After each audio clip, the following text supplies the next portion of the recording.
Charles Chu eyes ex-NBA players John Wall, Isaiah Thomas, and DeMarcus Cousins for Strong Group Athletics. Strong Group Athletics Pilipinas head coach Charles Chu is eyeing former NBA players John Wall, Isaiah Thomas, and DeMarcus Cousins as potential imports for the Dubai International Basketball Championship set for early next year.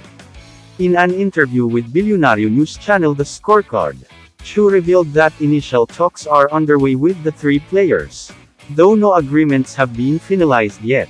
Chu, who also coaches the College of St. Benilde Blazers in the NCAA, mentioned that there are plans to bring back one-time NBA champion Dwight Howard. However, it remains uncertain if Howard's schedule will allow him to join the team. SGA Pilipinas secured a runner-up finish in the 2024 Dubai International Basketball Championships, despite fielding a star-studded lineup featuring Howard, Andre Blatch, Andre Roberson, Kevin Kiambao, and Allen Liwag. Nakikipag-ugnayan si Charles Chu sa mga dating NBA players tulad nina John Wall, Isaiah Thomas, at DeMarcus Cousins, upang palakasin ang Strong Group Athletics Pilipinas para sa Dubai International Basketball Championships.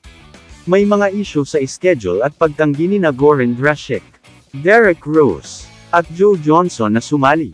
Bagamat makakatulong ang mga banyagang manlalaro, maraming naniniwala na nawawala ang Filipino spirit ng koponan. Nais nila na may Pilipinong leader pa rin na magdadala ng bansa. Kamusta mga idol? Three Brothers TV para sa sports news and update. Kung bago ka pa lamang dito sa channel ko, pindutin mo na ang notification bell at subscribe button para lagi kang update sa mga sports news.